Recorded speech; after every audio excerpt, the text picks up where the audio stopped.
something crazy happened. 44 BC, Ides of March.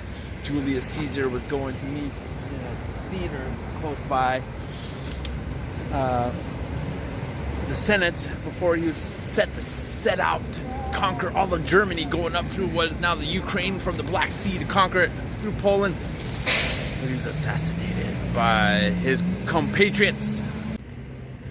As soon as he got in there, they were talking with him, and bam! Several people, tons of stab wounds to the body. And he was like, "What are you doing? Why are you doing this to me? I'm helping Rome. I'm helping Rome. What is happening?" And he had some famous last words that probably weren't true, and I forget them now, but that's okay. This story's getting long. But the move backfired on the Senate. The people of Rome loved Caesar. He did so much for the city, so many riches, so many jobs. The army loved him. The legions loved Caesar. So their move backfired. The conspiracy did not work. They praised him as a god afterwards. Julius Caesar. They built a temple for him in the Forum that we just looked at earlier. This forever changed Rome. So the Senate, the members of the conspiracy were convicted, and most of them were executed. And then there was a big struggle for who was next. So after this strife, there was someone named Marc Antony, who was Caesar's right-hand man, his confidant, his conciliary, I think that's what they call that, Marc Antony. He was hanging out with this Egyptian famous queen, Cleopatra, that we've all heard of. So Julius himself actually had an affair with Cleopatra down in Egypt. She was a queen of the puppet Egypt. It was kind of under Roman thumb by that time. But Marc Antony hooked up with Cleopatra, and they wanted to take out the nephew of Caesar, whose name was Octavian, who he adopted as his son, Octavian Caesar. He was going to be named Augustus Caesar eventually, the first emperor of Rome, which I think his statue is right over there. He built his own forum also. Might be right there. Anyways, Marc Antony took on Octavian and was defeated in battle. A big, huge battle, and Cleopatra famously committed suicide by snake. And Caesar Augustus would be the first son of God. Sound familiar? The son of God. So Julius Caesar was made a god. Caesar Augustus was the son of a god, so he was also a god. A mortal among men, a king worshipped as a god, the first divine emperor. With all-encompassing power, the Senate did sweeping moves after this and just gave one man all the power. First time ever that happened, and the last, because it became now an empire. So the assassination of Caesar was supposed to avert this, turn Rome back into a republic and a democracy, but it did the exact opposite. And because of Augustus Caesar's military victories, his influence, his cunning, his wealth, and more, he became super powerful. And because he was related to Caesar also, who was super cunning and brilliant. They say he was a high-level genius, Julius Caesar, man. He just knew how to work people. He was a lawyer too. He was also crazy, brutal, and killed tons of people, and probably did all kinds of horrible stuff too. But you know, sometimes that's how it works, right? He should have left for Germany on that conquest instead of meeting with the Senate that day. But if he did that, I might not even be speaking English and may probably not even be standing here. The whole history of the world would have changed. So it is what it is. That's what happened. Augustus built many temples. He filled priest vacancies. He built many temples over there in the Forum. He built his own Forum, which is right over there, I believe. All these buildings, some of them probably got sprang up under Augustus's rule. He made the palace huge. We went to his house earlier. He built shrines all over the place. He was trying to get the gods' favor, but most importantly, he was trying to get the focus on himself. So Augustus Caesar is the start of the Imperial imperial family worship. That's when that started. Mere mortals were looked at as gods, just like the Egyptian pharaohs, in a way, just like kind of celebrities now, if you think about it. People that are rich and famous. And let's turn this way so they can walk. This is Caesar's temple that he built anyways. Okay, but we're talking about Augustus now. The imperial cult had a propaganda move intertwined in it, definitely. And it set the tone for all future emperors. Augustus reorganized the capital that we're standing in right now. This is the center of that area. He reorganized the Praetorian Guard. He made a fire brigade for the first time ever. He created 3 cohorts under his command to quell urban violence, kind of like a police force. And he especially contributed to the multitude of marble monuments in his name. So all kinds of temples were built, a temple of Augustus, all kinds of history was going down, man.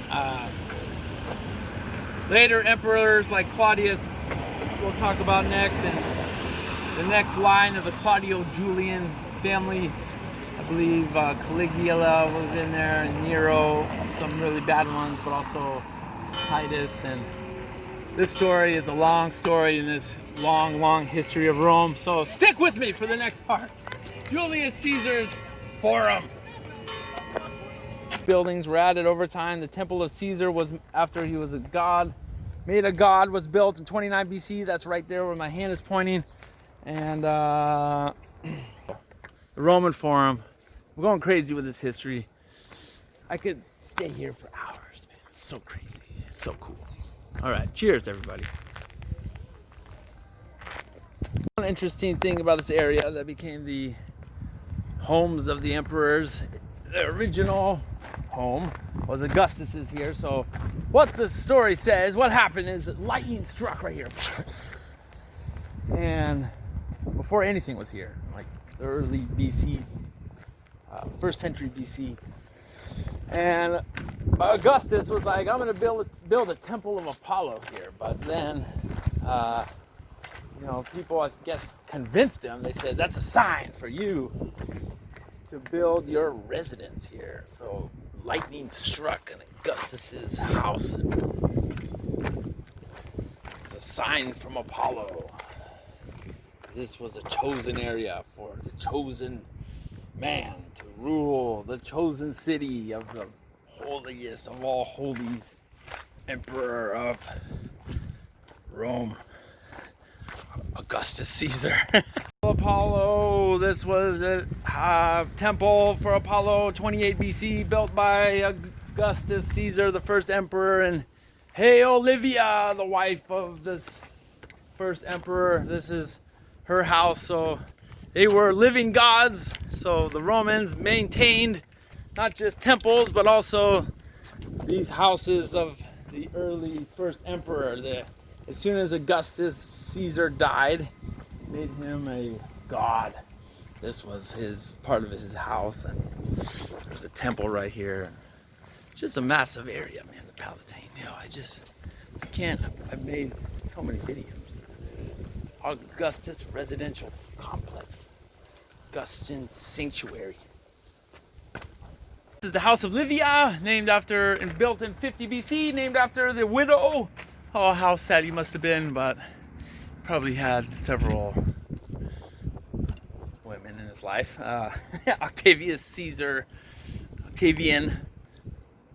Augustus Caesar, the first emperor. His wife and widow, Livia's house. This is it right here, 50 BC.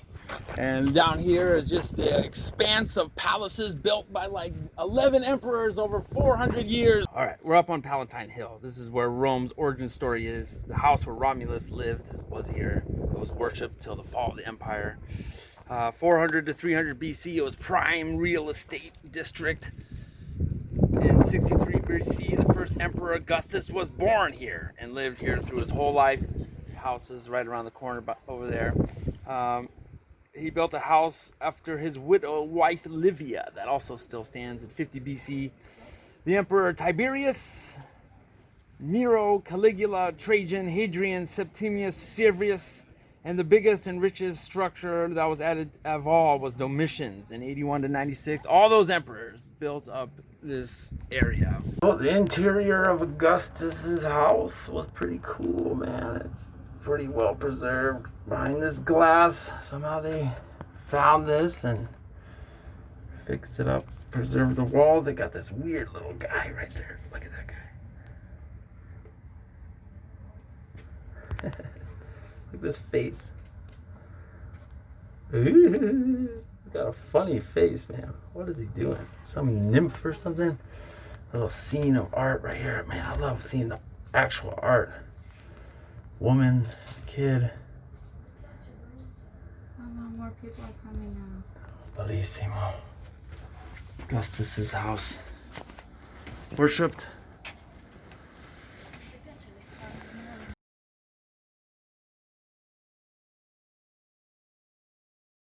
All right, somewhere back here, look, you can still see the orange writing. 92 AD, Flavian Palace.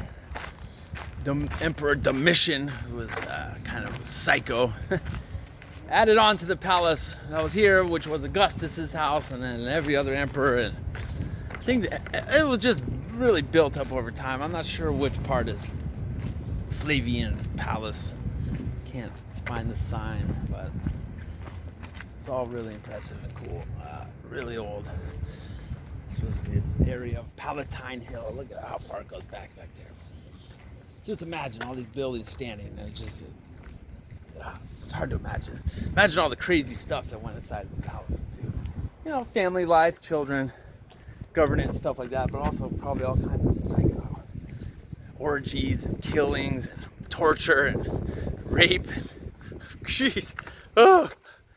You know, weird rituals where they would cut open animals and read their entrails, and you know, gods and goddesses and slaves and people being brought from the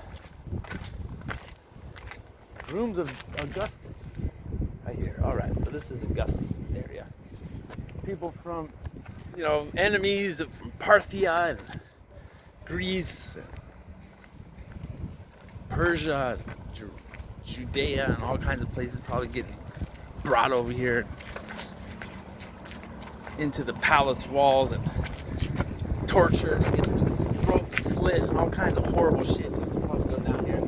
Now there's Circus Maximus, there's some other buildings, but you know, some family life stuff too, right? The royal family and uncles and kids and cousins. Yeah, right here. It's crazy to think about, man. Group of people I haven't mentioned, the Praetorian Guard in the palace a lot. The Praetorian Guard was the emperor's personal bodyguards, pretty much like an army. And throughout the Republic and Empire, I guess they looked out for the consuls earlier. They caused all kinds of problems, man, causing civil wars and taking over and assassinating emperors. And one time they had like an auction for who to become emperor, the Praetorian Guard.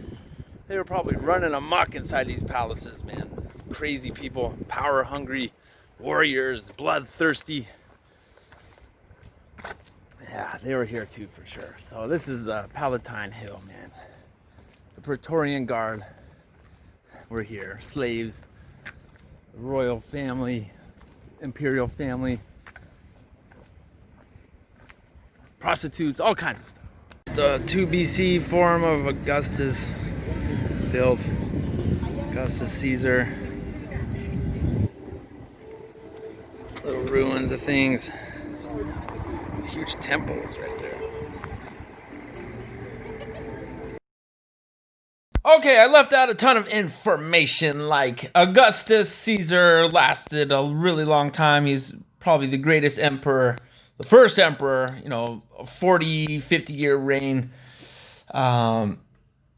After him, his adopted son Tiberius reigned, who was good at first, but turned into kind of a recluse and kind of crazy, which was preceded next by his son, a super crazy, supposedly Caligula, who was really ill when he first became emperor, and they thought this made him go nuts and when he finally stopped being sick, he executed a bunch of people, and he did incest with his sisters and all kinds of crazy stuff, man. Put a bridge of boats across the Bay of Naples, attacked the seashells in Britain. Anyways, he's wasted a bunch of money and executed a bunch of important people needless. So Caligula was assassinated by his Praetorian Guard, and that was it for Caligula. I should have talked about him, man. The crazy emperors are some of the most interesting stories. Anyway, after him was his uncle Claudius, who was a pretty good emperor. Ran the empire good, and next person we're going to get into in depth is another of the few craziest, worst emperors, Nero. Emperor Nero, who was Claudius's son. Maybe adopted son. Yes, he was his adopted son. And yeah, thanks for listening. Watch it.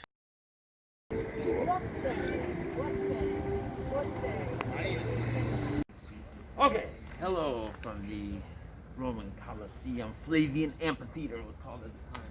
70,000 person stadium built in the height of the empire, 72 to 80 AD. So let's talk about this area a little bit of Rome and what happened here and why this was built. And once again, wearing the mask, COVID measures. I know some people were complaining about that on my feed. Inside historic places, you wear a mask. Okay. So we're here, the Palatine Hill. So there was a bunch of villas and temples and stuff here for hundreds of years. In 64 AD, the massive Roman fire hit this neighborhood the hardest. So tons of buildings were destroyed, houses, everything was cleared out.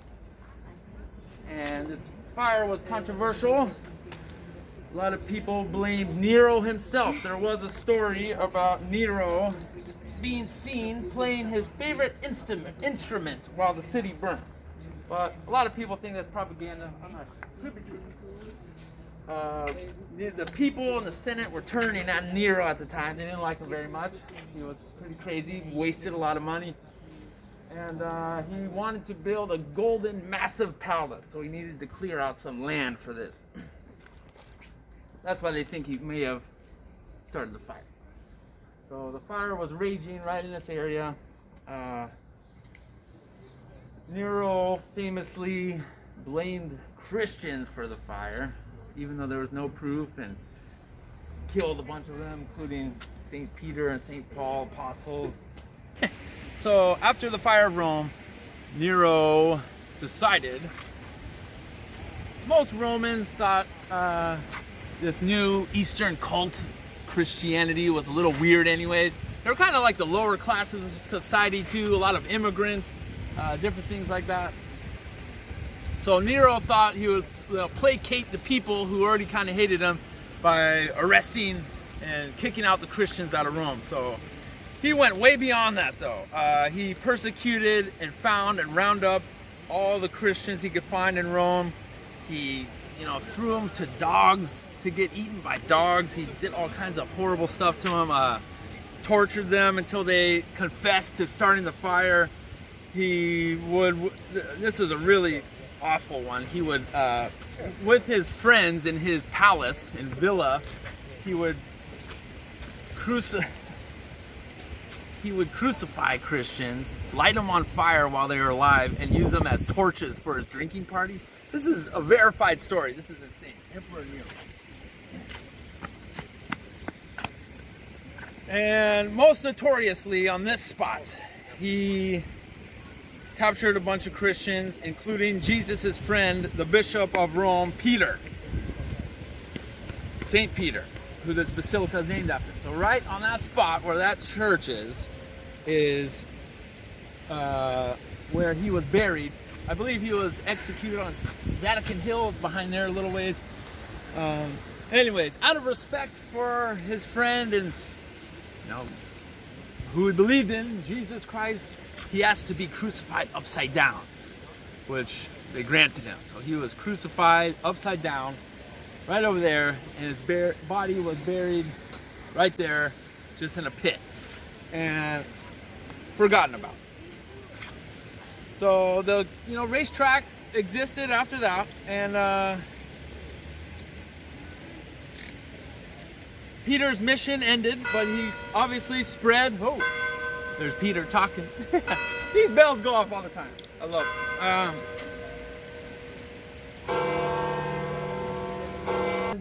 it. Land was cleared for him to build his golden palace, which was right about here. So on this spot was his own private lake. He had a boat and all kinds of wild parties, probably, who knows, just debauchery. So the fate of Nero is everyone kind of turned on him, and they organized a force for, he was executing people left and right for no reason a lot of times, and they organized a force to take him out, and he escaped to the coast. He was trying to get to the east, but nobody would help him. He was cornered and committed suicide. So that was the end of it. This is the 64 AD ruin of all that's left of Nero's golden palace, which there was a fire that extended through here, kind of. They cleared this space for him to build his massive palace, which went down there all the way to the Colosseum. Nero killed and massacred and tortured all kinds of people in his palaces. He's kind of a psycho. After Nero committed suicide, they tore his palace down. Nero. So they wanted to, the people of Rome and the Senate wanted to erase all aspects of this crazy emperor.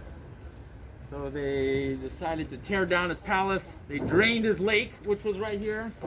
And a couple years later, it was decided to build the greatest stadium anyone's ever seen. In my opinion, the greatest stadium of all time. Sorry, Jerry Jones of the Dallas Cowboys, Jerry's World, and famous football, soccer stadiums of the world. Mexico City, Stadio Azteca, that's a pretty good one. Michigan Wolverines, their massive stadium for college football. All of the stadiums of the world, the LA Colosseum, they're all based on this design, and I think this is the first and best one of this size. There were a few stadiums before this. There's some old graffiti there. Now let's walk out a little bit.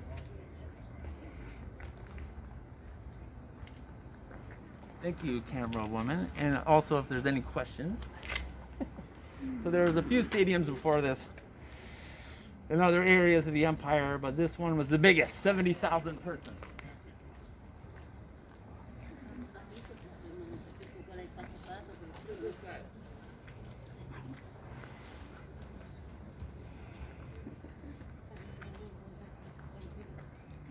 All right, so this was built in 70 to 82 AD. It only took 8 years. Massive project undertaking, probably super expensive. It was covered in marble and gold. I think some of the seats were gold plated at one point, long gone now. You can see this section has like names on it. I think this was like the season ticket holders, the very important people. So all kinds of things went down here, mostly gladiator competitions, but also mock hunts. Elephants and lions and bears would be in here, and people would hunt them, giraffes, ostriches, all kinds of crazy things they would do. They would have mock battles. People in chariots would be running around, and they would have recreations of like the Persians, Xerxes versus the Spartans and Spartacus and stuff like that. It must have been quite a show. Deadly consequences though. But another famous thing about this arena is it had its ability to get flooded. So there was a system that pumped water in here, and it became a huge lake basically, and they would have mock naval battles. So they would have boats on here, and they'd be shooting arrows at each other. And pretty crazy. All right, some other stuff for sure happened in the stadium, but let's focus on Roman history. So this was into the height of the 1st century, 2nd century of the empire, Rome was gaining its maximum wealth and prestige of all time, probably. Later emperors, after this was built, Claudius built up a great port near Ostia, the mouth of the Tiber, down the coast a little ways that way. Actually a long ways, a couple kilometers that way. Nero, who we talked about, built a bunch of buildings after the fire. So, you know, I said he might have caused the fire, but he did lead a big effort and relief for the citizens and built a bunch of stuff afterwards, tried to, you know, make up for it. The 71 AD Vespasian's Forum, the Forum of Peace. Peace? What kind of peace? The peace that means that you're gonna do what the hell the Romans tell you to do. If they want your gold, if they want your people, that's what kind of peace they're talking about. But you know, they prayed for peace and different things. There was a lot of violence in Rome. Didn't want to cross them though. He named this the Forum of Peace, Vespasian. There's some peaceful music going on behind me too. I like that in the video. All right. Thanks for coming on this journey with me to all this crazy history, man.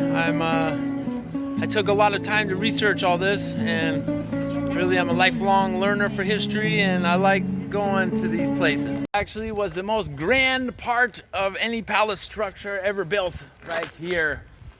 Doesn't look like much now, but this was the most expensive, richest part of the empire, built by Emperor Domitian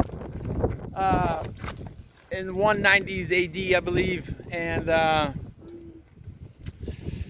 now it's a ruin, but this is called the Flavian Palace. And up here on Palatine Hill is where the first kingdom of Romans and King Romulus organized that party I was talking about to get their wives, we'll say it like that. And that's how it went down. History in the making. We're walking through history. I love it. Yes. Okay. Ciao. Auf Wiedersehen.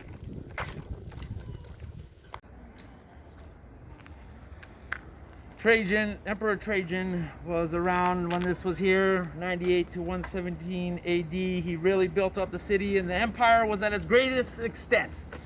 After the Dacian eastern attacks, it had Britain and all kinds of places. There was probably slaves coming in here, turned into gladiators fighting from all over the world. And executions and all kinds of stuff going on right on this spot. So Trajan's Forum is nearby, over that way a little bit. He created the first ever mall, they say, at Trajan's Market. It was a multi-story shopping complex. He built Trajans Column, which depicts in great relief his conquest in modern Romania.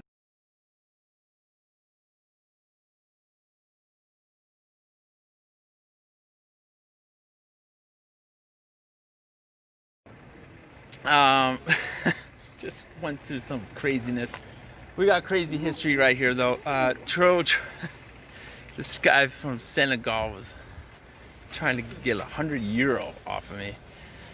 I feel for people, man. I was just talking to a priest about this, actually. All right, this is Trajan's Forum. This was built 113 AD. Trajan's Column is right over there, 112 AD. Sorry, man, I'm just a little rattled. This guy was like super nice right into the end. He started asking about money. Right here is the original shopping mall that was made in Trajan's Market, and we're checking it out. Pretty cool. All right, well, do what you got to do. We're in history, man. History. Yo, yeah, what's up? Yeah, all right. Peace, guys. One more thing about Trajan's market back there. It was designed by his trusted friend and architect who went on all his travels with him. And he went on all his military conquests also.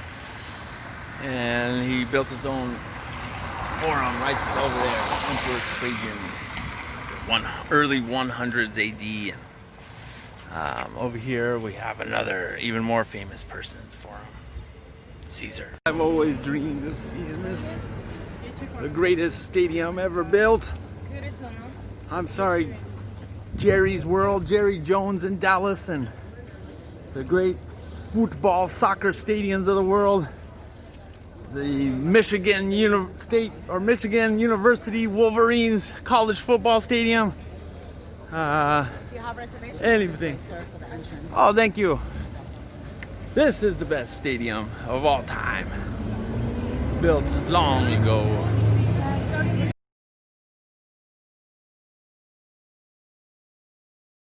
This took place here 80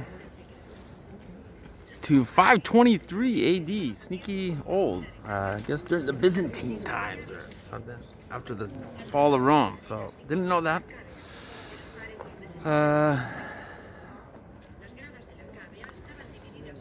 Roman gladiators fought here and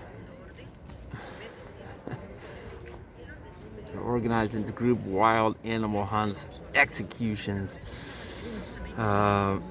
crucifixions sometimes, but that was outlawed in 313, but burning at the stake was still popular. One fantastical event by Emperor Trajan after defeating the Dacians.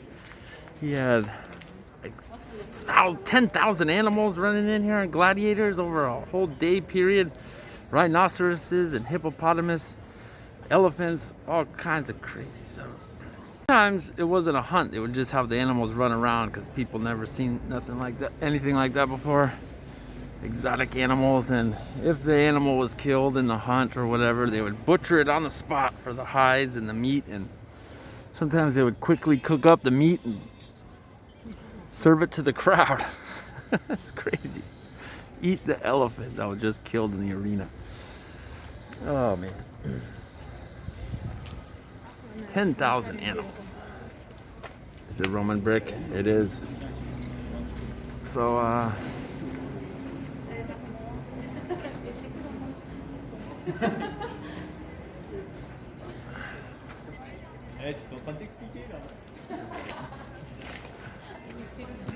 the Roman Colosseum, Flavian Amphitheater, Primus. 70,000 people. Crap. Right there. People had their names on their seats. Look at that. Something like that. So maybe that was a certain section. Important people. Season ticket holders. Wow, that's really cool. There's the underground, the top of the stadium falling down, and here's the area where the animals and the slaves. This one is interesting. It had the ability to be filled with water for mock naval battles.